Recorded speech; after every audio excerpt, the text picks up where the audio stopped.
Jesus, the bread of life. When they found him on the other side of the lake, they asked him, "Rabbi, when did you get here?" Jesus answered, "Very truly I tell you, you are looking for me, not because you saw the signs I performed but because you ate the loaves and had your fill. Do not work for food that spoils, but for food that endures to eternal life, which the Son of Man will give you.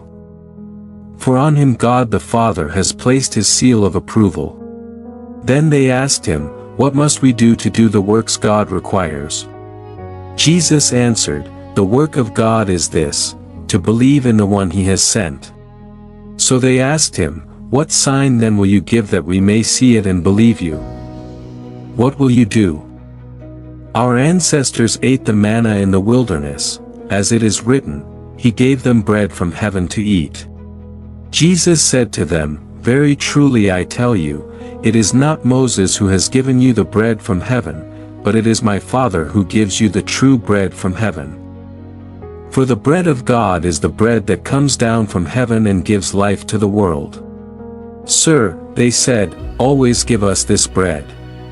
Then Jesus declared, "I am the bread of life.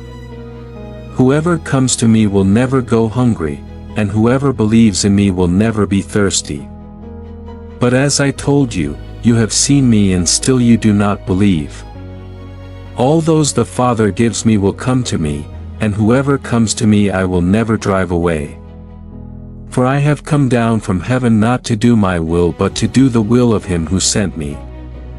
And this is the will of him who sent me, that I shall lose none of all those he has given me, but raise them up at the last day.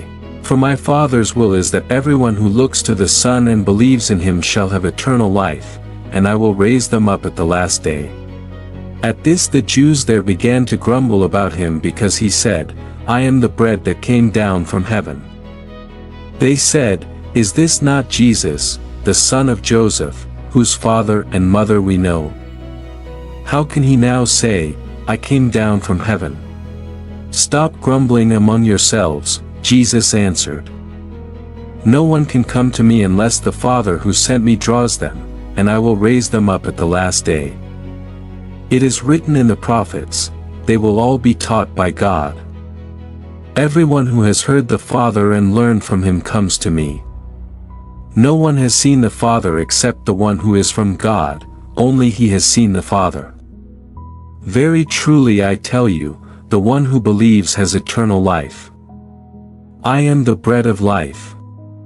Your ancestors ate the manna in the wilderness, yet they died. But here is the bread that comes down from heaven, which anyone may eat and not die. I am the living bread that came down from heaven. Whoever eats this bread will live forever. This bread is my flesh, which I will give for the life of the world."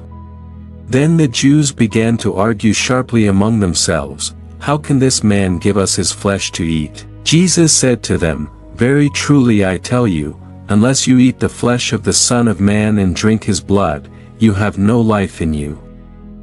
Whoever eats my flesh and drinks my blood has eternal life, and I will raise them up at the last day. For my flesh is real food and my blood is real drink. Whoever eats my flesh and drinks my blood remains in me, and I in them.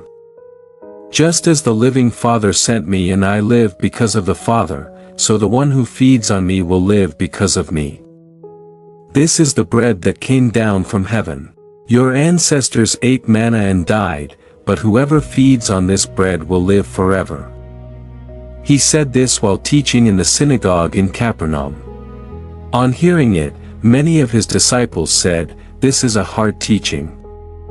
Who can accept it?" Aware that his disciples were grumbling about this, Jesus said to them, "Does this offend you?